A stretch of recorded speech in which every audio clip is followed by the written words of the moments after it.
Hello fellow egoists, today we'll be analysing chapter 225 of Blue Lock. There's a lot to unpack, so let's just get straight into the analysis. The chapter first starts with Gagamaru waiting for Baru to shoot, but as he predicted, Baru does instead a chop dribble to put himself in the position to use his right leg, and thanks to Isagi's and Raichi's work, the defense can delay Baru. Though because Baru is so focused on using predator eyes and blind spots, Gagamaru knows the timing that Baru will use to shoot, which then makes the save way easier as all he needs to do is react to the ball. Thanks to his flow, which makes him close to having spidey senses, he manages to not only stop the shot but also keep the ball. Here we see a great point that the nail shows us. At high level, blindly spamming the same thing will lead you nowhere. Here Baru keeps using predator eyes the same way, and because of that his tactics get easily countered. The same happened for Chigiri and his golden zone, Bachira's timing on his dribbling, and Reo always passing to Nagi.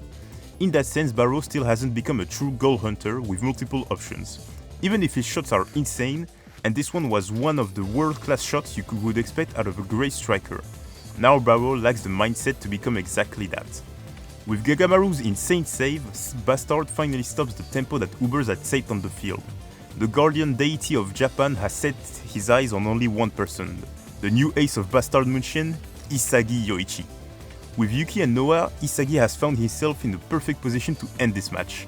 Ubers had too many people forward, and because of that a highway to the goal can be made. Isagi passes to Noah, who immediately gets past Nico and Perron, leaving them in the dust. But before he can destroy the rest of Ubers, Aiku comes in with a perfectly timed tackle that would normally stop the flow of Bastard's counter, though Noah manages to still have the ball going to Isagi's direction, who prepares for that outcome. With the advantage that manages to keep Bastard into their tempo, it's now up to Yuki and Isagi to make the final play. Yuki is fighting with scissors and ball control to buy time for Isagi to win his duel with Ryu. Thanks to his masterful footwork, Isagi not only beats Ryu but also makes Abdi focus on him.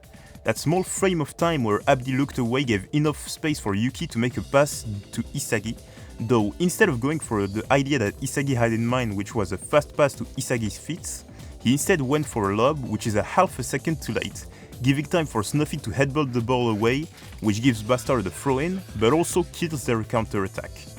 Isagi is in despair at the fact that he was so close to beating Snuffy and realizes the piece he needs, someone who can understand his imagination. That piece is on the bench, the only one who could see, understand and potentially make Isagi's plays evolve, Hiori. Now for some more details, we can first start with the fact that Isagi has shown himself as the undeniable ace of Bastard to the Blue Lock players and Noah in only 3 matches. As for Yuki missing his pass, or rather not making the correct decision, I'm not that mad at it. Yuki is a character whose ego is to die with his ideal. In that sense, it's normal for him to not have great passing ability or game sense. He's all about brute forcing his way through, and so I don't expect the type of finesse needed for the play that Isagi had in mind from him. Though before moving on to the person who has that type of finesse, we need to talk about Snuffy. Here we see him not only with an aura that looks like an eagle or a phoenix, but most importantly we see him looking pissed. And it's only then that his aura appears. Depending on what his aura actually is, there are 2 interpretations of it. If it's an eagle, it would be similar to his watchtower persona, a predator who looks from above and dives in at the right moment. Though if the aura is meant to represent a phoenix, then we have a pretty interesting thing. Snuffy's philosophy stops egos from going through rebirths, which is all a phoenix is about. So in that sense it would make sense that his aura only appears when he's starting to get heated. I have a theory on why this can play a big role into the future of Ubers but also Snuffy's, but this is something I'll touch on in another video, how Nico may become the messiah of Ubers. And finally we have Hiori. I don't have a lot to say about him, as most of the conclusions we may reach here have already been foreshadowed and analyzed in my video about his ego, which I recommend you check out. Finally, for the predictions part, which will be pretty short. I expect the Master Strikers to go out of the field after the next chapter, and most importantly Snuffy may despair at the situation, though this is something I'll touch on in the next video.